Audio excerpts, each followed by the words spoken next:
Hi guys, welcome to HardReset.Info channel. Today I have TECNO 6 Neo and I want to show you how to take long screenshot on this device. First step to do that is opening your application which supported. It can be Google Chrome application, settings, something would have more information than you have on the one side of screen where we can scroll it. Where we are in it, we press volume down and power key together at the same time as to make normal screenshot. And after that we tap on this icon. And now it is loading and creating long screenshot which have more information than normal one.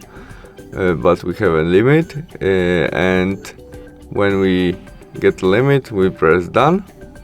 And after processing we have our long screenshot which we can save in our gallery, tapping on this icon.